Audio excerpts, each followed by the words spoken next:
Okay guys, so this is Jim. Just running you through a few points from Jim's lesson today.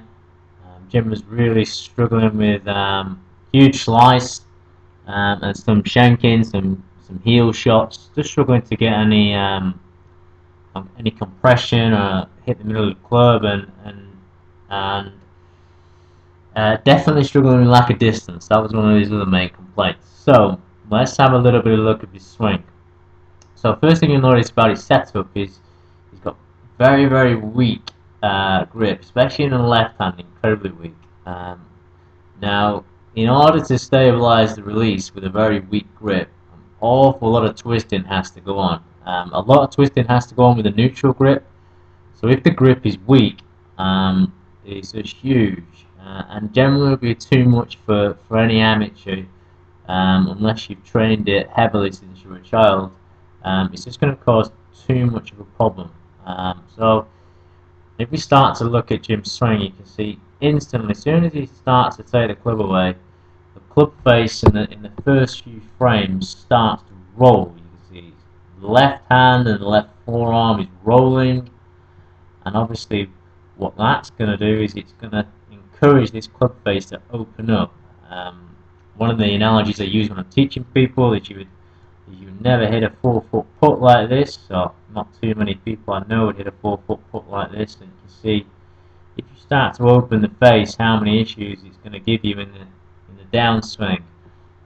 So I'm just going to run him up to the top, so play him right up to the top, and at this point here now you can really see how open the club is, right up to the top of the swing, really open club face to the top.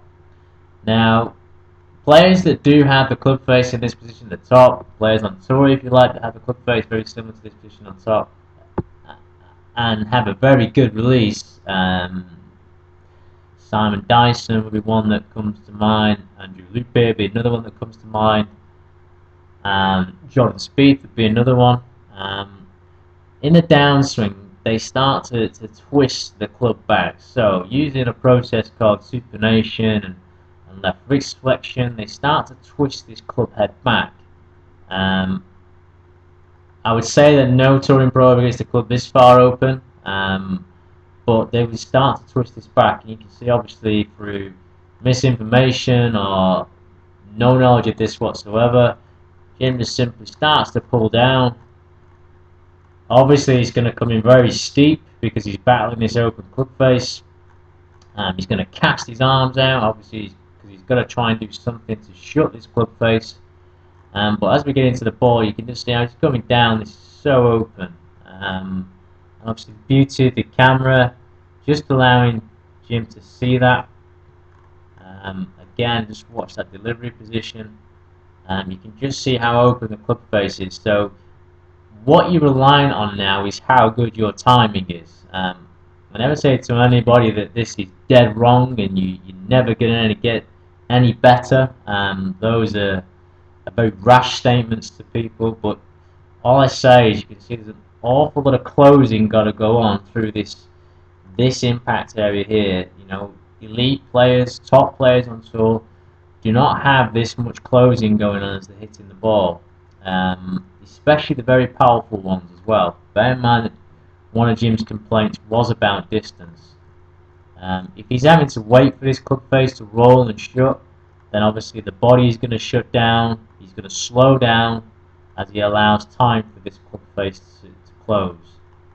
So obviously what we started to do with Jim was to close his club face and move his hands. Obviously this is going to feel very strange, but his hands obviously have a huge influence on what his club face is doing at the bottom of the swing, and trying to get rid of this is called rate of closure, how quickly this club face is turning over. This is what we're trying to decrease. Alright, if you have a very fast rate of closure and a very quick swing, then obviously shots that go right and left are definitely going to come into play. So in order to stabilising this, we're going to start to move Jim's club face. So just a very quick reference. Alright. The player I'm going to use is Boo Weekly. I've used him before in some of the videos you've seen. But very consistent player. Hang on a second, that's just the wrong one. That I'd rather get a wood swing. Very consistent player, not been outside the top 5 in ball striking on the PGA Tour. Hits you dead straight. So if we just swing up to the top, a little bit far away just to see his grip here, but if we swing up to the top, you'll start to see a difference in his club face. Club face is much more turned up to the sky rather than kind of facing the camera. So you can see Jim's at the top of the swing will be facing the camera here versus Boo's that is turned up facing the sky. Much squarer position to hit from. Modern coaching will tell you that this is shut. It isn't shut. Alright, it's not as shut as people bang on about anyway, because if it was, these guys wouldn't be leading all the stats. They wouldn't be the best drivers and best hitters of a golf ball if this club face was shut. And you can just see how Boo can move much better on the way down, definitely holding more lag. Obviously you can see Jim getting very steep here, casting his arms out. This will be over the top as well, very choppy, very steep, but all caused by this very weak club face, and obviously combined with the very weak grip at the start.